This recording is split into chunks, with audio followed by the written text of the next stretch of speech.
Welcome to the video lecture series on quick revision and solve MCQs of linear algebra. तो आज के video lecture में हम unit 3 dual spaces के ऊपर एमसीक्यूज क्वेश्चन उसकी थ्योरी डिस्कस करेंगे।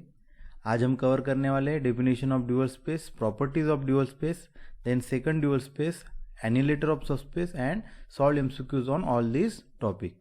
तो चलिए विदाउट वेस्टिंग टाइम इसे स्टार्ट करते हैं।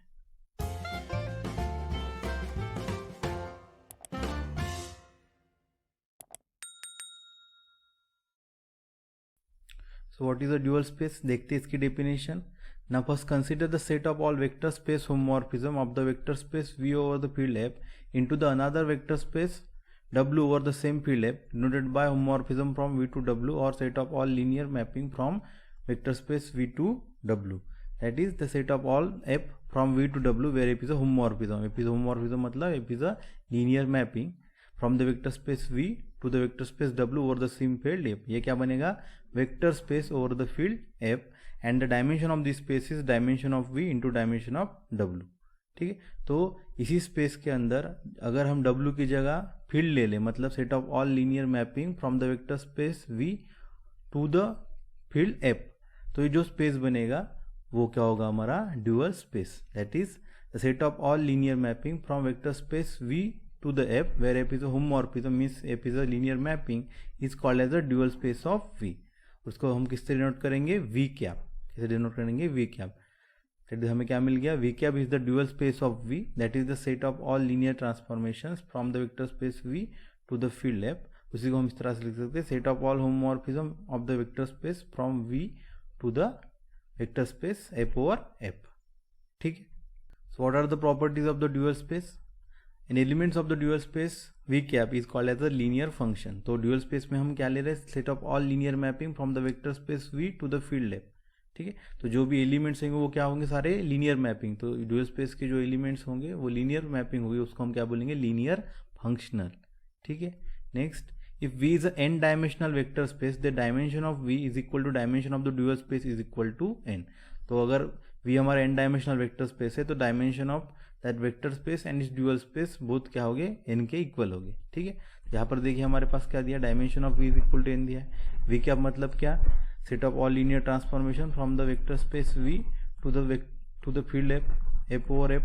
ठीक है, तो ये भी क्या होगा? Vector space. इसका डायमेंशन निकालना है हमें, डायमेंशन ऑफ V कैप क्या होगा? Dimension of this space. ठीक है, इसका डायमेंशन कैसे निकलेगा? Dimension of this into dimension of this, मतलब dimension of vector space V over F and into dimension of vector space F over F। ठीक है, तो डायमेंशन ऑफ V क्या दिया है हमारे पास? n। तो dimension of field over field क्या होगा? 1। तो n इंटू 1 क्या मिल जाएगा मुझे? n। ठीक है, इसलिए देखिए dimension of V is equal to dimension of dual space which is equal to n। ठीक है, next, if V is a finite dimensional vector space then the dual space V is always defined and V is isomorphic to V cap. मतलब अगर V आपका finite dimensional vector space है तो उसका dimension और dual space का dimension दोनों क्या होंगे? सेम होंगे। तो हम V ड्यूअल स्पेस को क्या कर सकते हैं? V कैप को क्या कर सकते हैं? डिफाइन कर सकते हैं। तो वो उससे क्या हो जाएंगे? आइसोमॉर्फिक हो जाएंगे। पिछले यूनिट में हमने देखा था अगर दो स्पेस का डायमेंशन अगर सेम है तो वो क्या हो जाएंगे? आइसोमॉर्फिक।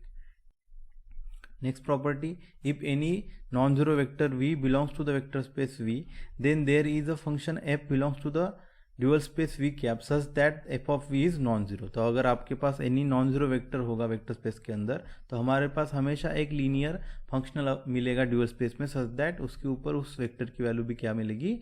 Non zero.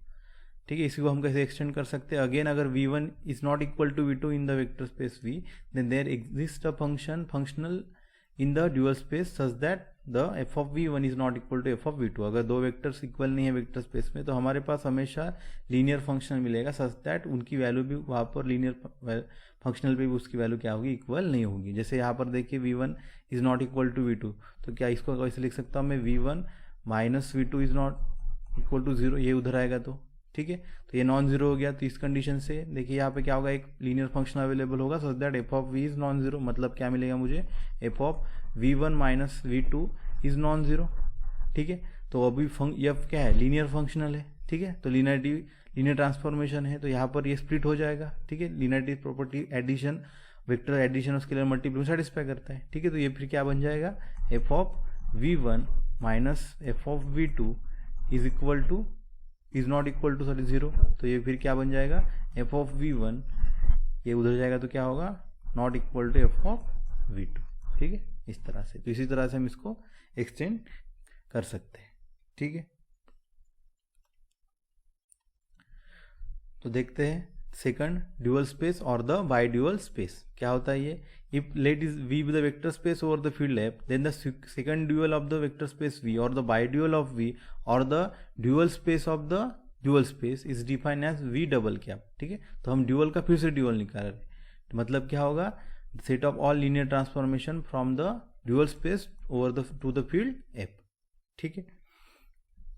तो इसके ऊपर हम नेचुरल मैपिंग कैसे डिफाइन कर सकते हैं, natural on the canonical map from the vector space v to the second dual space that is v double cap j from v to v double cap such that j of v और the f is equal to f of v where for all this satisfy for all f belongs to the dual space and for all vectors belongs to the vector space v, ठीक है। तो ये जो mapping होगी इसी को हम क्या बोलेंगे, नेचुरल मैप। यहाँ पर देखिए हम नेचुरल एलिमेंट से, जहाँ से जैसे v से हम क्या ले रहे, वेक्टर v ले रहे हैं, और कहाँ से ले रहे हैं हम v कैप ड्यूअल स्पेस से, और वो फिर मैपिंग होने के बाद यहाँ पर देखिए आउटपुट में क्या आ रहा है, लीनियर मैपिंग के ऊपर जो वेक्टर हम यहाँ से ले रहे हैं उसी का आउटपुट आ रहा है, मतलब ये v डबल कैप में ये आउटपुट मिलेगा। तो हम एलिमेंट वाइज मैपिंग दे रहे थे, इसी को हम बोलेंगे natural mapping. And if this natural mapping j from v to v double cap is onto isomorphism, then v is isomorphic to v double cap, means v is isomorphic to its second dual space, and v is said to be algebraically reflexive, ठीक है। And if v is a finite dimensional vector space over the field F, then it is algebraically reflexive, that is v is isomorphic to its second dual space v double cap, ठीक है। तो अगर v finite dimensional अगर होगा तो फिर vector space v will be isomorphic to its second dual space. तो चलिए अभी करते हैं एमसीक्यूज ऑन ड्यूअल स्पेस। सबसे पहला MCQ, let v the vector space over the field F, then the set of all linear mapping from the vector space v to the field F is called, क्या होता है ये, क्या होता है इसकी डेफिनेशन है, ड्यूअल स्पेस ऑफ v, मतलब यहाँ पर कौन सा ऑप्शन करेक्ट होगा, option B, set of all linear mapping from the vector space to the field F, ठीक है। Next, the elements of the dual space of v is called, क्या बोलते हैं हम एलिमेंट्स ऑफ ड्यूअल स्पेस को, linear functional, ठीक है। यहाँ पे सब लीनियर मैपिंग मिलती है और इसे हम क्या बोलते हैं, लीनियर फंक्शनल, मतलब यहाँ पर कौन सा ऑप्शन करेक्ट होगा, option A. Next, let v cap is n dimensional, then the dimension of v is, तो ड्यूअल स्पेस का डायमेंशन n दिया है और हमें पूछा है कि डायमेंशन ऑफ v क्या होगा, तो हमें पता है dimension of v is equal to the dimension of dual space, तो ड्यूअल स्पेस का डायमेंशन n है, तो डायमेंशन ऑफ v भी क्या होगा, इक्वल टू n, ठीक है। Next, if v is a finite dimensional vector space over the field f, then तो फाइनाइट डायमेंशन होने के कारण वेक्टर स्पेस उसके ड्यूअल स्पेस का डायमेंशन क्या होगा, सेम होगा, और मोर ओवर वो क्या होंगे, आइसोमॉर्फिक, मतलब यहाँ पर कौन सा ऑप्शन करेक्ट होगा, option A. Next, let v a finite dimensional vector space over the field f, which of the following is always true for the dual space v cap, तो ड्यूअल स्पेस के लिए हमेशा क्या true होगा वो पूछा है। पहला ऑप्शन क्या दिया है, for any non zero vector in the vector space there is a linear functional f in the dual space such that f of v is non zero, तो उस नॉन जीरो वेक्टर पे linear function हमेशा हमें available रहेगा such that वहाँ पर functional की value क्या होगी, नॉन जीरो, ठीक है। तो ये ड्यूअल स्पेस के लिए हमेशा ट्रू होता है। उसी को हम एक्सटेंड करके सेकंड स्टेटमेंट आया है, v1 is not equal to v2, then there exist a linear functionals in the dual space such that f of v1 is not equal to f of v2, means this both the option A and B are true, मतलब यहाँ पर कौन सा option correct होगा, option C. Next, let v be the vector space over the field F, then the second dual of v और the bi dual of v, तो हमें क्या करना है, ड्यूअल का फिर से ड्यूअल निकालना है, मतलब set of all linear mapping from the dual space to the field F लेना पड़ेगा, मतलब v cap to F, set of all linear transformation, ठीक है, मतलब यहाँ पर कौन सा ऑप्शन करेक्ट होगा, option C. Next, if v is a finite dimensional vector space over the field F, then v is isomorphic to v cap, मतलब dual space, option B isomorphic to v double cap, मतलब second dual space, option C is algebraically reflexive, option D is all of this. तो अगर हमारा vector space finite dimensional हो गया तो उसका dimension और ड्यूअल स्पेस का डायमेंशन दोनों क्या होते हैं इक्वल, और उसी से हमें रिजल्ट मिला कि वो आइसोमॉर्फिक टू ड्यूअल स्पेस होगा। और फाइनाइट डायमेंशन होने के कारण वो क्या होगा हमेशा अल्जेब्रिकली रिफ्लेक्सिव। अल्जेब्रिकली रिफ्लेक्सिव मतलब ही जो हमारा नेचुरल मैप है, कैनोनिकल मैप है, वो क्या हो जाएगा आइसोमॉर्फिक और ऑन टू, मतलब वो क्या हो जाएगा isomorphic to second dual space V double cap. मतलब यहाँ पर सारे ऑप्शन क्या होंगे करेक्ट, मतलब यहाँ पर कौन सा ऑप्शन करेक्ट है, ऑप्शन डी। ठीक है, तो चलते हैं नेक्स्ट टॉपिक के ऊपर, एनिलेटर ऑफ द सबस्पेस। तो देखिए इसके definition, let W be a subspace of the vector space V over F, then the annihilator of W denoted by A of W is defined as set of all linear functional in the dual space V cap such that f of W is equal to 0 for all W belong to the subspace W।